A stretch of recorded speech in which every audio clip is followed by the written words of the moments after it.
Hi, thanks for joining me. Today we are going to make a homemade version of one of my favorite takeout meals, beef and broccoli.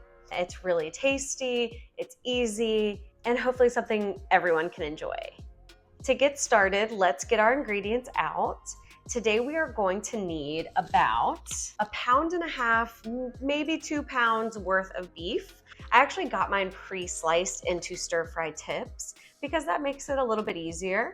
You can always grab your own, maybe some kind of sirloin or flank steak, and then cut it yourself. But today I wanted to make things easy and I got it pre-sliced. Then you're going to need some cornstarch, sesame oil, some garlic.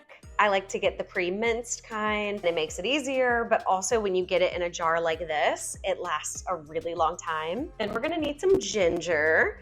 If you have the time and patience to grate your own ginger, that is fine. One of my hacks is to just have it as a seasoning instead. So that's what we're gonna be using today. Then we're gonna need some soy sauce. Similarly to my taco seasoning, if there is something where I don't notice the change in flavor, I will opt for the lower sodium option.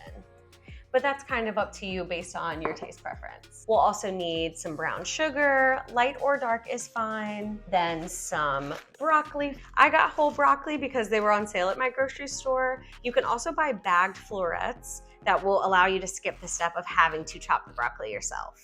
Now for our garnishes, I did end up getting some green onions for this recipe. If you saw my egg in a hole video, you know that sometimes I will use freeze-dried chives as one of my seasonings because it just lasts longer. For certain recipes, I like to go ahead and get them fresh. So we're gonna be using those today, but you can also use your chives or skip these altogether. Lastly, our sesame seeds. For this recipe, I'm going to serve it over some rice. I have about 3 cups of cooked rice here. You can also get the Minute Maid rice, whether it's in a package or in a cup. They have some great variety in there, and that's actually what I use today. I got the Minute Jasmine rice. I prefer to have jasmine rice with my stir fries.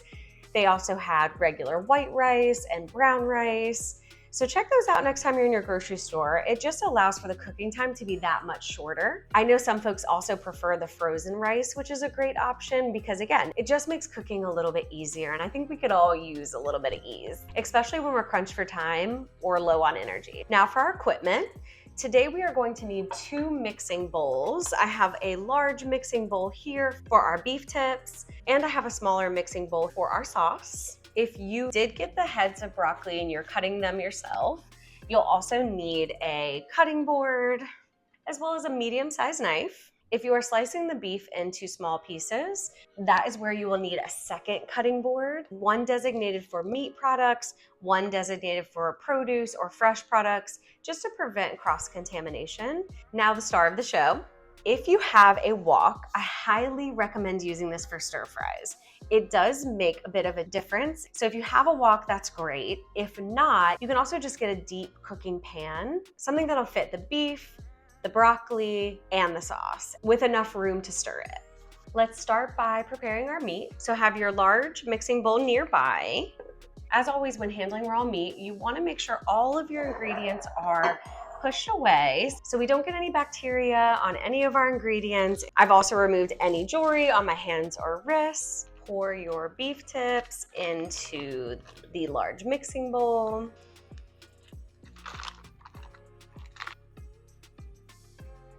Once you have all of your beef tips in your bowl, just see if you can separate them, either using your hands or you can use a fork or a spoon. We just want to make sure that when we get the cornstarch in there, all the pieces will be well covered. Wash your hands. Clean your surface. Now that we have our beef in our mixing bowl, we are going to take about 1/3 cup of cornstarch.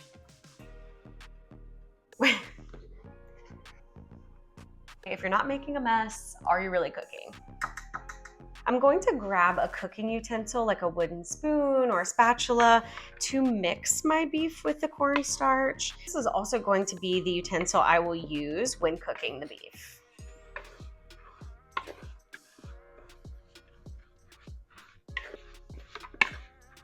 When it's well coated, it should look like this. And that's when I'll take a little bit of salt and pepper and just season it up a little bit. Stir it one last time, and then we will set it aside until we're ready to cook. Now we will grab our small mixing bowl and make our sauce. We will do 2 tablespoons of sesame oil. We'll do roughly between 4 and 5 cloves of garlic.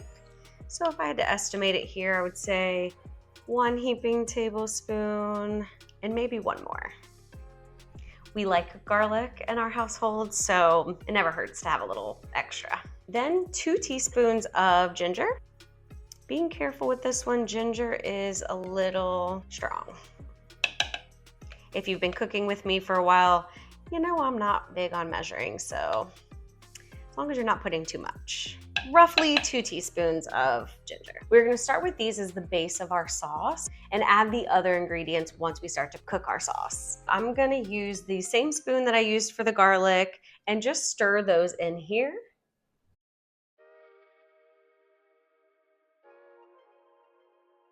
Now we can put those aside as well. Before we get started with cooking, let's chop our broccoli. Depending on how much broccoli you like in your stir fry, we'll probably need about 4 to 5 cups of broccoli. So for me, I have 4 heads of broccoli. I think for a bag of broccoli florets, you're probably good with about 2. How I like to separate some of the broccoli florets from the stem is I kind of just take my knife and I cut right along the head, almost as if I'm kind of giving it a nice little haircut. You'll see the broccoli florets will just kind of pop off as I'm doing this. My broccoli head is face down, so I have the stem in my hand. Then I'll just repeat for the others.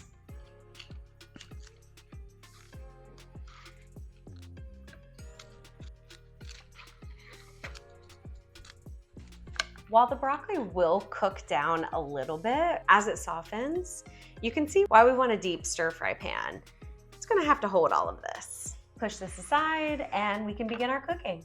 To get started, we are going to put our burner to medium-high heat and give that a few seconds to heat up. Once you start to feel the heat coming off of it, you're gonna add just a little bit of sesame oil. Let that coat your pan or your wok. Then add your beef. I like to drizzle some additional sesame oil over top of my beef. Grab your mixing spoon you were using before and just make sure that the beef is in a nice single layer, at least as much as you can get it. You'll want to leave it undisturbed so that way it starts to create some of the crust. And then after a few minutes, we'll flip them over. Once you see that your sides of your beef are starting to brown, you can just kind of give it a stir. We're gonna do a few stirs, so don't worry about flipping over every individual piece. Just do your best to have a little less pink showing. And then let it rest again to create the crust on the other side. We'll stir it one more time. You can see how some of my pieces are starting to brown really nicely. The combination of cornstarch with the sesame oil helps to make that possible. Okay, we'll give it another minute. I'm gonna get out a plate so that way we can put our prepared beef to the side while we cook our broccoli. For our broccoli, we will do the same thing. Some sesame oil to line our pan. Since our pan is already hot, we can go ahead and add in the broccoli. Using a different wooden spoon or another utensil, stir your broccoli to coat it in that oil. It's not as important that the broccoli be in a single layer, but just make sure that it's taking up the space of the pan. And we'll let it cook for a few minutes just like that. Now while the broccoli is cooking, I'm just gonna tidy up some of the stuff that I've used so far.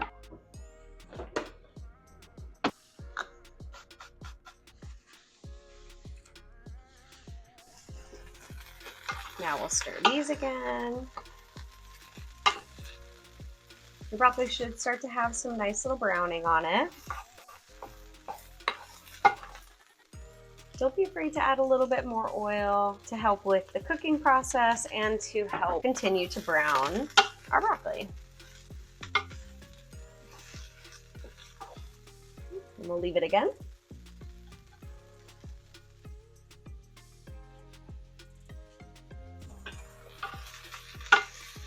We'll come back, give it another stir.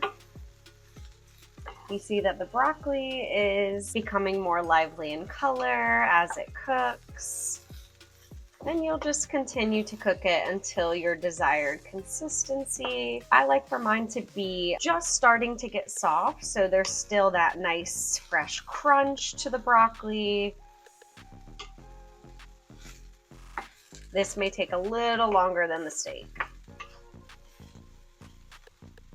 Something you could also do is just put a lid over top of your wok or your pan. That'll help kind of accumulate some of the steam and maybe even help the cooking process.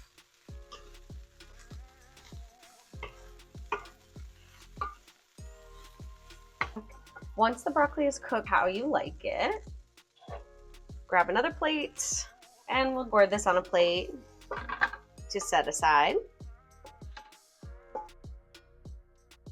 Now I'm going to turn down my heat a little bit to prepare for the sauce.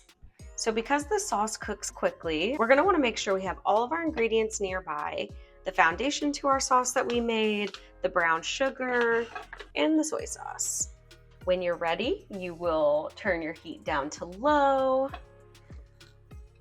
and then add the mixture that we made with the garlic, the oil, and the ginger. You can use the same spoon that you used with the broccoli. Cook for a minute or two until it starts to get fragrant. This happens quickly and you don't want to burn it. Once it starts to get nice and fragrant, you will add half a cup of your soy sauce.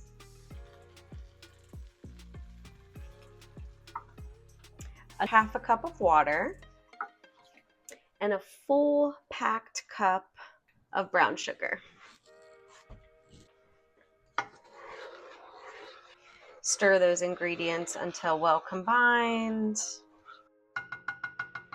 Then we will turn our heat back up to medium high until it starts to simmer. And then we will let it simmer for about 2 to 3 minutes. Once you've let it stay at a rapid simmer for about 2 to 3 minutes, we will lower the heat back down to low and let it cook for another 5 minutes, just to cook all the way through.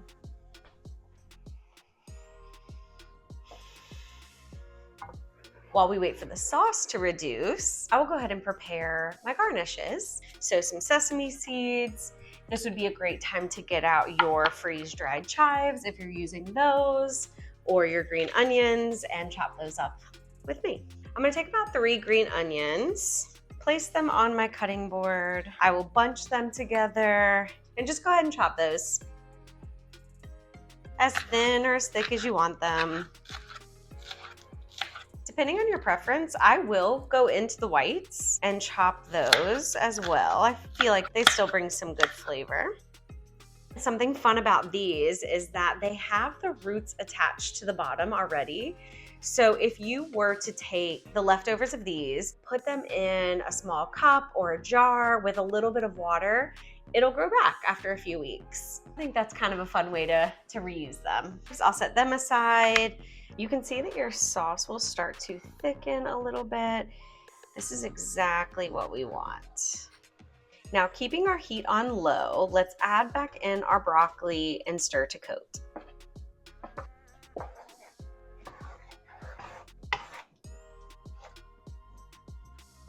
Now we will add our steak, toss to coat that as well.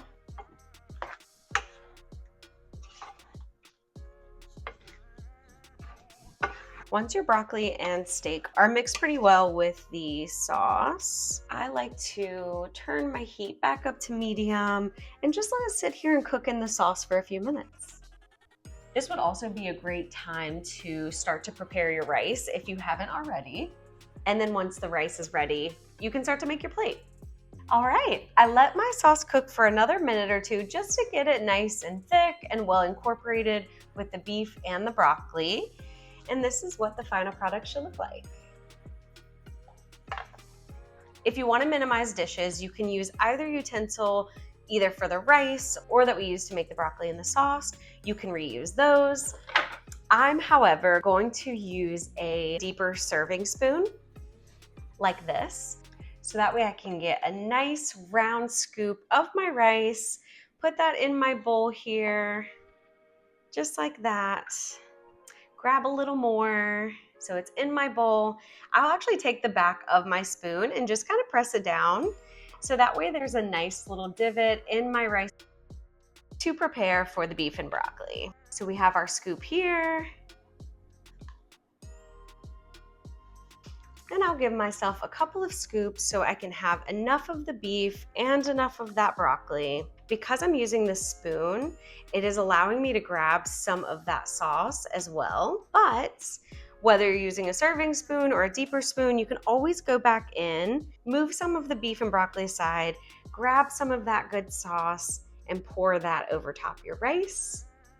Now that our bowl is prepared, I'm gonna take some of my green onions, as well as my sesame seeds,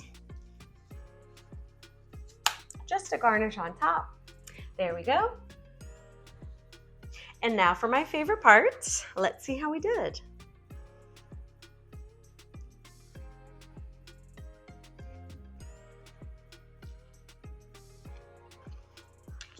It always amazes me when I can make something at home and it tastes so close to what they make at the restaurants. Not exactly, but close enough. This is really good. Try it out for yourself. Let me know what you think. I'll do my best to link anything that I used here today in the description below. And if you want to learn more about me and the work that I do, I will also link my introduction video. But for now, thank you for cooking with me, and I hope to see you next time.